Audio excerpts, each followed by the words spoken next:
So today I'm going to talk to you about how to target the gardener's biggest enemy or enemies, which is pests in the garden, things that eat your plants, can be really frustrating, especially when you've just started out. So some of the biggest pests that I find in my garden tend to be slugs, slugs and snails, which is what a lot of people have. So some people have ducks. As another saying goes, you don't have a slug problem, you have a duck deficiency. But I don't really have much space for my ducks in my garden, so I tend to use some other methods.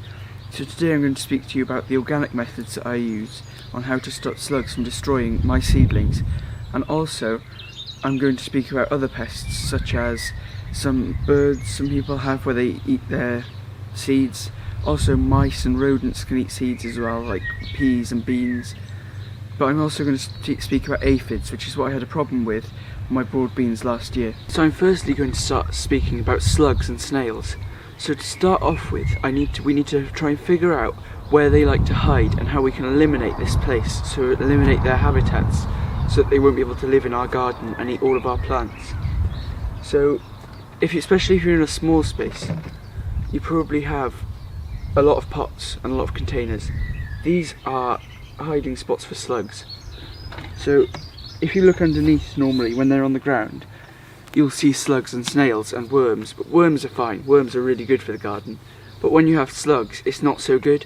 So what I tend to do to stop it is you can lift them off the ground. So these are on an old chair, or you can screw trays into sides of sheds or something. Just try and take it off the ground so that there's not that damp area underneath to hide. So another great hiding space for slugs is under mulches, especially grass mulches and straw mulches, because these get really damp underneath and slugs love a damp space.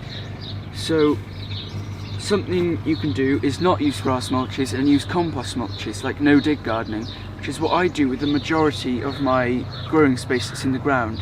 But when it comes to containers, I've been starting to use more hay and grass in the last couple of years to try and save water, because every year we've been getting warmer and drier. So this month of April that we're currently in at the moment is the driest, nearly the driest on record in the UK. So that's why I'm starting to use more mulches. But it's up to you. If you've got enough compost and enough space, you can just make loads of compost and use no-dig gardening. But I haven't really got that space because I'm obviously in a smaller garden, so I use a lot of containers and things like that. So I just use straw, grass, and I also use the tip that I just showed you before to raise the pots up off the ground. And now I'm going to speak to you about some other measures that I use to stop slugs and snails in my garden, or that you can use even if I don't use them.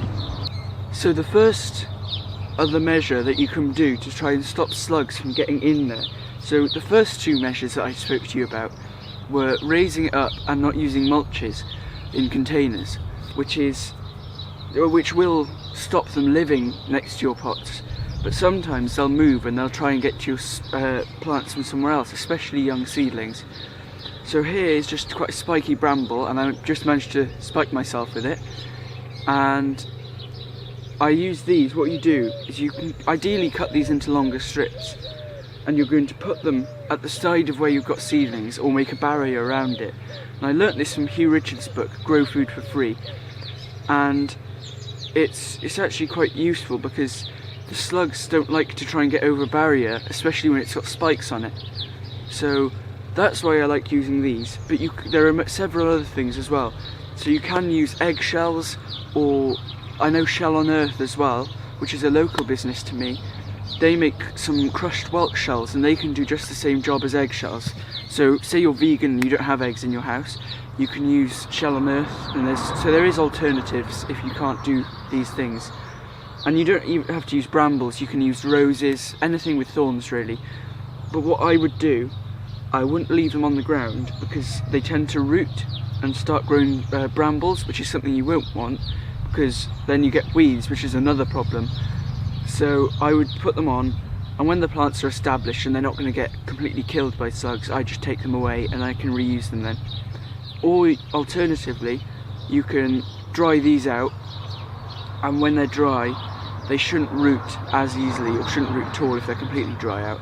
So that's another thing that you can do to prevent these from rooting and turning into weeds. So another way is beer traps, which is where you can get cheap beer, or if you want expensive beer, if you want to treat the slugs, you can have a cup that you implant into the ground, and you have a little lid over it to stop rain getting in, and the alcohol in the beer will then kill these slugs and snails straight off as soon as they touch it. But if you think this is a bit too cruel for them, then there's also alternatives like slug patrolling, which is where you go around at night and look under things that are damp and wet underneath, and make sure it's a warm evening as well. And you look under things like containers, and you can peel the slugs off, put them in a bucket or whatever, and you get rid of them however you want. And there's also ducks, but at the end of this video I'll put Hugh Richard's video on ducks, because I currently don't have ducks here in my own garden. So another pest that people have to deal with, so I'm going to move on to birds now, birds and rodents probably. So to stop birds from getting things like pea or mange two or bean seeds, I'm starting to use sticks like this, which can also help the peas start by growing up. The tendrils like to grab onto it. But these are also great for stopping birds and also dogs like Alfie going and stealing your plants or your seeds or whatever you've got growing that you want to protect. So a way of stopping rodents from stealing things is by using raised beds like this, because especially if you're putting them onto a lawn or something, then they will still be able to get through. But like here, this is an old gravel sort of path, patio type thing, and we just put these straight on so they won't be able to penetrate through the gravel very easily. So it stops that problem. And also, this brings me on to my second pest, or third pest, sorry, that I'm going to speak to you about, which is carrot root fly. So here, this is a very non-organic, or organic, way of doing it, which is using onions, because the stalks will stop the carrot root fly, and they also don't like the smell of the onion. So here I've planted some carrot seeds between to try and protect them from carrot root fly without using any unnatural nets and things like that. So now let's say that you've got aphids on something, such as broad beans, which is what I had the problem with last year. So what I did with that is I used a spray bottle like this on a jet, or more of a jet setting, with just some rainwater, and I think I had soap in it as well, so some washing up liquid like fairy liquid in the UK. And I used that and I sprayed it, and what this does is it helps make the aphids slide back down the plant and onto the ground. And you do this until they eventually give up, or something comes along and eats them, like ants or something. But if you want, you can also use things like this, but make sure that it hasn't ever been used for chemicals such as pesticides or herbicides, because that will then completely ruin your soil and you have to leave it for a while if you get a lot of herbicide in it. So my last pest I'm going to talk about is cabbage white butterflies laying their eggs on things like cabbages, and then the caterpillars will leak out and they'll eat all of your brassicas, which is really annoying. And they can also sometimes lay eggs on other things. So one of the things that you can do for this is you can use netting, which is fighting against nature, but sometimes you've got to do what you've got to do. And netting is something that I have to use. Or you can go under the leaves and you scrape off and squish all of the eggs that are on there to stop them hatching. But I tend to use a net to stop them laying there in the first place. And you can also leave some other things like nettles to grow in your garden, because then it will discourage the cabbage whites from laying on your plants to lay onto the nettles and things like that. And they can also use things like nasturtiums. They like to go and lay on nasturtiums, and the nasturtiums are also great for things like bees and butterflies. So make sure that you stay tuned for a video coming in the future, probably in a few weeks, showing you how to deal with pests such as diseases. So today this was animal pests, so like birds, rodents, slugs.